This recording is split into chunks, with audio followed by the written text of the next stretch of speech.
Guys, നമ്മുടെ A സ്റ്റാറിൻ്റെ painting processing ഒക്കെ നമ്മൾ കംപ്ലീറ്റ് ചെയ്തിട്ടുണ്ട്.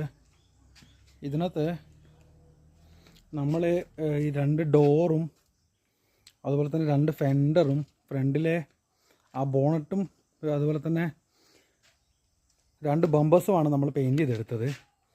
അപ്പോൾ ഇതിനകത്ത് ഇത് റെഡ് തന്നെ ആയതുകൊണ്ട് നമുക്ക് ഭയങ്കര ഒരു ഇഷ്യൂ എന്താണെന്ന് വെച്ചിട്ടുണ്ടെങ്കിൽ, നമ്മളിത് അടിച്ചെടുത്ത റെഡിൻ്റെ കളറും വണ്ടിയിലുള്ള പഴയ റെഡും നമുക്ക് നല്ല കളർ ഡിഫറൻ്റ് ഉണ്ട്. എന്താ വെച്ചാൽ പുതിയ അടിച്ചെടുത്ത കളർ നല്ല ബ്രൈറ്റനായിട്ട് നമുക്ക് കാണാൻ പറ്റും.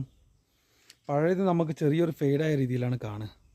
അപ്പോൾ നമുക്ക് ഈ പഴയൊരു ഭാഗം കൂടി ഒന്ന് ക്ലിയർ കോട്ട് ചെയ്തെടുക്കണം, എന്നെങ്കിലേ നമുക്ക് ഈ ഒരു ഫിനിഷിങ് കിട്ടുള്ളൂ. അല്ലെങ്കിൽ രണ്ട് കളറായിട്ട് അടിച്ച ഭാഗവും അല്ലാത്ത ഭാഗവും നമുക്ക് എടുത്തറിയും.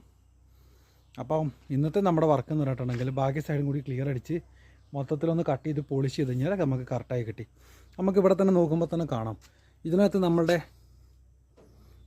ഈ കയ്യിൻ്റെ റിഫ്ലക്ഷൻ നല്ല രീതിയിൽ കാണുന്നുണ്ട്. ഇതിനകത്ത് നമുക്കത് അറിയുന്ന പോലുമില്ല. അതാണ് അതിൻ്റെ മാറ്റം.